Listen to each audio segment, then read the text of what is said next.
অতি চালাকের যে গলায় দড়ি, এটি রংপুরকে না দেখলে কখনোই বুঝতেই পারতাম না। কিছুদিন আগে রংপুর খুলনার সাথে জিতে ফেসবুকে একটা পোস্ট দিছিল, যেখানে লেখা ছিল গরম লাগছে ভাই। এখন আপনারা বলতে পারেন এটি এমন কি ভাই, এরকম পোস্ট তো সবাই করে, যেখানে ছবি হিসাবে রংপুর টাইগারের বাঘের ছাল ছাড়িয়ে দেওয়ার কথা বলেছে। কিন্তু গতকাল খুলনার সাথে বাজেভাবে হেরে তারা নিজেই তাদের ফেসবুকে আবার একটা পোস্ট করে, যেখানে লেখা ছিল কোনটা তোমার আইলো বাহে। আমি রংপুরের উদ্দেশ্যে একটা কথা বলতে চাই, কেন ভাই তোরা এটা কেন করলি? রংপুর দল আর ব্রাজিলের মধ্যে কোনোই পার্থক্য নাই ভাই।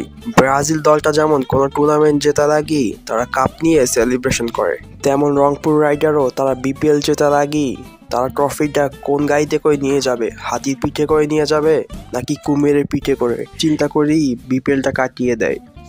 কিন্তু অবশেষে তারা টানা 4 ম্যাচ হেরে স্বপ্নটা ভাঙ্গার পর্যায়ে চলে আসে। শুধু যদি তারা এটি নিয়ে চুপ থাকতো তাহলে আমি কিছু বলতাম না, কিন্তু সবচেয়ে বড় কথাটা হলো সাবেক বিপিএল জয়ী ফরচুন বরিশালকে নিয়েও তারা কথা বলতে থামেনি।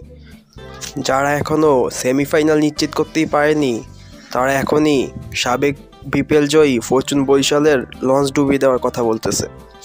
ফরচুন বরিশালের কুফা এমন লাগলো রে ভাই, তারপরের ম্যাচ থেকে টানা 4টা ম্যাচ হেরে তারা এখন সেমিফাইনাল নিশ্চিত করতে পারে নাকি সেটা সংখ্যায় ভুগছে।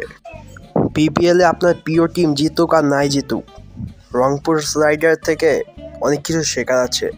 অতি চালাকের গলায় দড়ি, এটি রংপুরকে না দেখলে কখনোই কেউ বুঝতে পারতো না। তাই ভাই ভবিষ্যতে কি হয় বা না হয় কেউ জানে না, তাই রংপুরের জন্য শেষ কথা একটাই, ভাবিয়া করিও কাজ, করিয়া ভাবিও না।